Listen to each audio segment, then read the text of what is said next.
मानव अधिकार संरक्षण संघ के आज सोनीपत ऑफिस में पहुंचे और यहाँ पर जो पिछले सप्ताह 2 सप्ताह से हमारे कारगिल के अंदर या डोडा जिले में जितने जो हमारे शहीद हुए 5 एक बार 3 एक बार, तो उनको आज इस संस्था ने मानव अधिकार संरक्षण संघ ने उनको श्रद्धांजलि दी।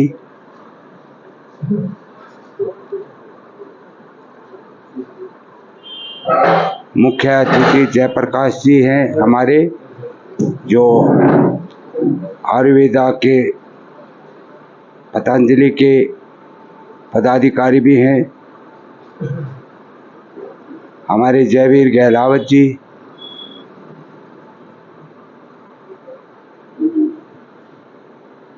शहीदों को श्रद्धांजलि अर्पित करते हुए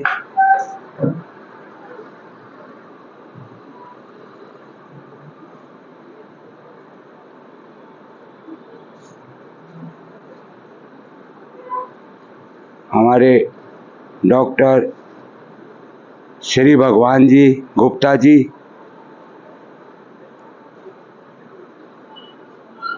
श्री भगवान गुप्ता जी, ये भी पतंजलि के। हमारे डॉक्टर सिसोदिया जी, हमारे डॉक्टर सिसोदिया जी जो शहीद अमर जवानों को समर्पित करते हुए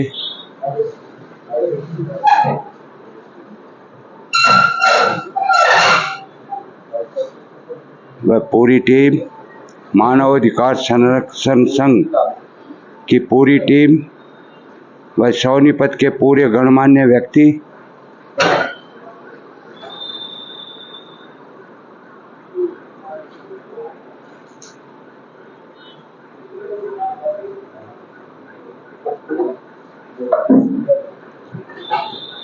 पूरी हमारी सोनीपत की मातृशक्ति,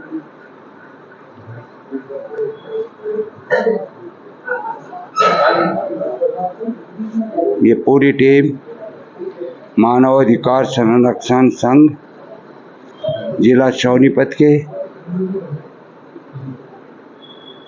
जवानों को जो डोडा डिस्ट्रिक्ट में 5 एक बार 3 एक बार जो शहीद हुए, इनके बारे में कुछ बात भी करेंगे। ये हमारे पहलवान जी, ये भी डिफेंस से हैं, उनको श्रद्धांजलि अर्पित करते हुए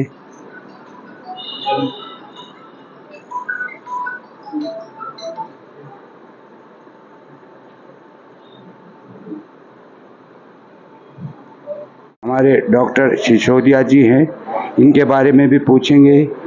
ये बार बार आतंकी हमले होते रहते हैं, थोड़ा इन पर आप इनसे भी इनकी राय और 1-2 आदमी की हम राय पूछेंगे। क्या सरकार ने इनको छूट नहीं दी, इनके बारे में सिसोदिया।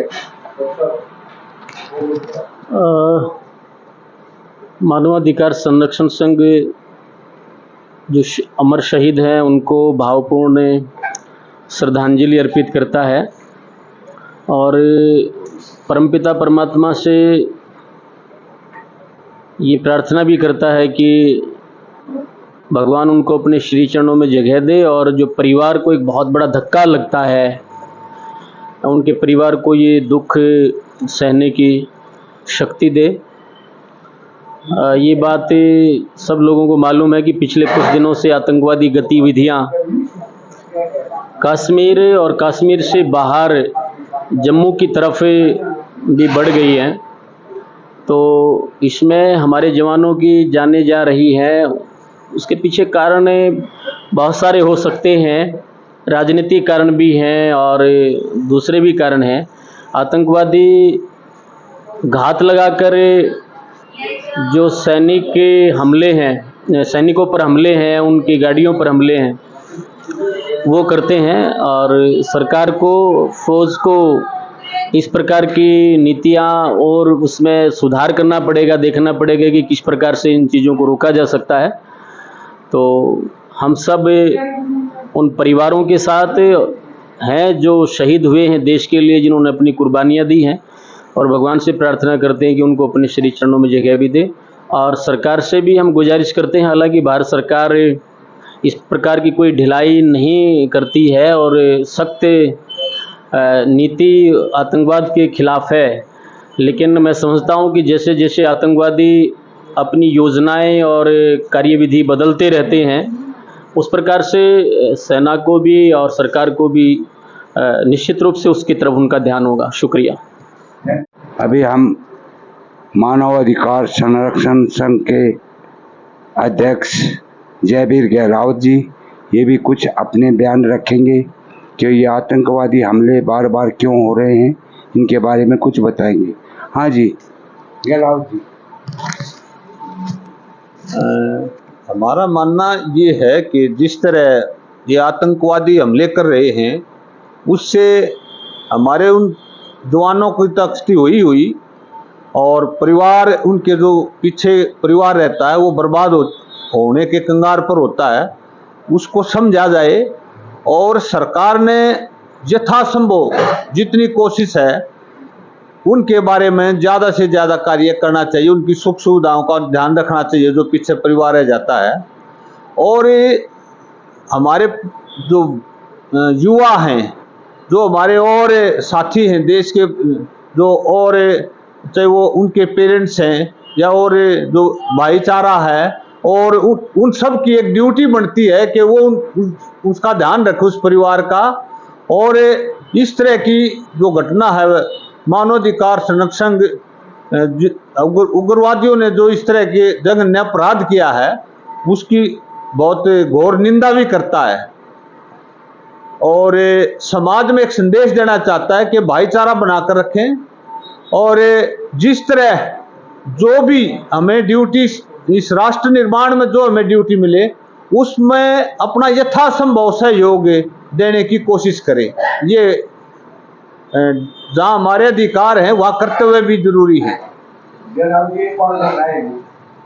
अभी 26 जुलाई को विजय दिवस, कारगिल विजय दिवस आ रहा, अभी तक 6 दिन बचे, न प्रशासन का ध्यान गया है न सरकार का ध्यान गया है। ये तो चलो कोई बात नहीं, अभी अचानक एक्सीडेंट केस हुआ है तो, लेकिन जो अभी 25 साल हो गए, क्या सरकार इसके बारे में कोई ध्यान देगी? देगी, जरूर देगी, देना ही चाहिए, क्योंकि हमारे जो शहीद हुए वो देश का गौरव थे और इसमें राष्ट्र की भूमिका, पूरे राष्ट्र की भूमिका है। ये हमारे शहीदों का सम्मान होना ही चाहिए और राष्ट्रीय स्तर पर होना चाहिए। जगह जगह पर डिस्ट्रिक्ट लेवल पर इस तरह की कार्रवाई होगी, जरूर होगी, नहीं होगी तो हम चाहते हैं हर भारतीय उनका सम्मान करे। शहीदों की चिताओं पर लगेंगे हर बरस मेले, शहीदों की चिताओं पर लगेंगे हर बरस मेले, वतन पे मिटने वालों का बाकी यहीं निशान होगा।